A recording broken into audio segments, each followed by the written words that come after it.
नमस्कार, आप देख रहे हैं न्यूज प्लस 18। मैं हूं राजेंद्र राणा। आज दिल्ली के समाज कल्याण मंत्री राजकुमार आनंद ने इस्तीफा दे दिया है और आइए जानते हैं उन्होंने क्या कहा और किन कारणों से इस्तीफा दिया। मैं अब इस पार्टी, इस सरकार और अपने मंत्री पद से इस्तीफा दे रहा हूं, क्योंकि मैं इन भ्रष्ट आचरणों में अपना नाम नहीं जुड़वाना चाहता। मैं राजकुमार आनंद, मैं दिल्ली सरकार में मंत्री हूं। मेरे पास 7 पोर्टफोलियो हैं, लेकिन आज मैं बहुत व्यथित हूं। इसलिए आप लोगों को मैं अपना दुख साझा करने आया हूं। मैं राजनीति में जब आया था, जब अरविंद केजरीवाल जी ने कहा था कि राजनीति बदलेगी तो देश बदलेगा, लेकिन आज बड़े अफसोस के साथ कहना पड़ रहा है कि राजनीति तो नहीं बदली, लेकिन राजनेता बदल गए।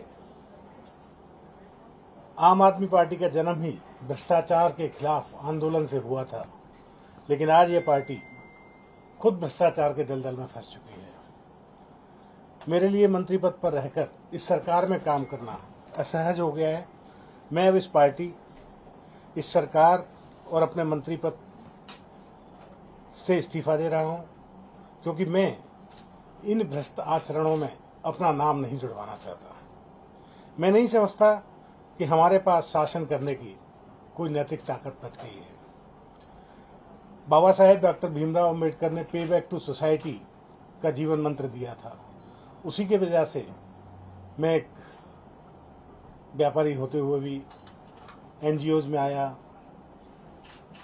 एमएलए बना, जनप्रतिनिधि बना, मंत्री बना कि लोगों की सेवा होगी। और मैं यहाँ आया था कि पे बैक टू सोसाइटी को सच्चे अर्थों में साकार कर सकूं। इसी उद्देश्य से मैं आम आदमी पार्टी और अरविंद केजरीवाल जी के साथ खड़ा हुआ, जो बाबा साहेब के आदर्शों पर चलने की बात करते हैं।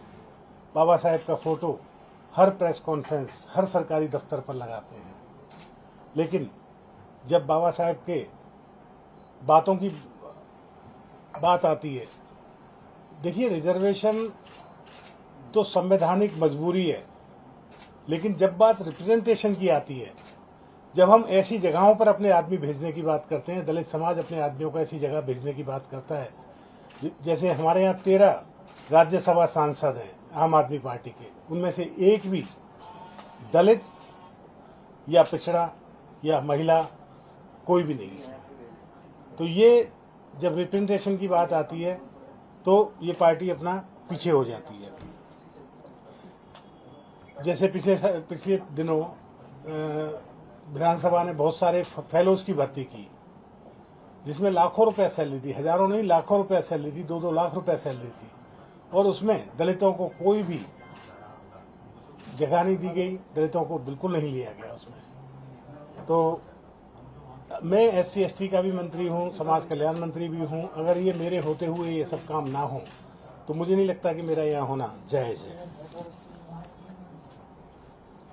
इस पार्टी में दलित विधायक, पार्षद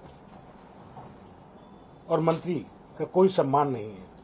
इनके अग्रणी जो नेता हैं उनमें कोई भी दलित नहीं है, कोई भी संगठन में दलित नहीं है, जो ऊंचे संगठन है, किसी राज्य का प्रभारी दलित नहीं है। ऐसे हालात में सब अपने आप को, सभी दलित प्रतिनिधि अपने आप को ठगा हुआ महसूस करते हैं। हालांकि बात ये नहीं है कि मैं ऊंची जाति और नीची जाति की बात कर रहा हूं। हम सब एक इंक्लूसिव सोसाइटी में रहते हैं। हम सब का एक साझा सब कुछ होना चाहिए, लेकिन रिप्रेजेंटेशन की बात, प्रपोर्शन की बात करना कोई गलत बात नहीं है। तो इन सब चीज़ों के साथ मेरा इस पार्टी में रहना बहुत मुश्किल हो गया है। इसलिए मैं आप लोगों के माध्यम से ये सबको बताना चाहता हूँ कि मैं इस पार्टी और अपने मंत्री पद से इस्तीफा दे रहा हूँ।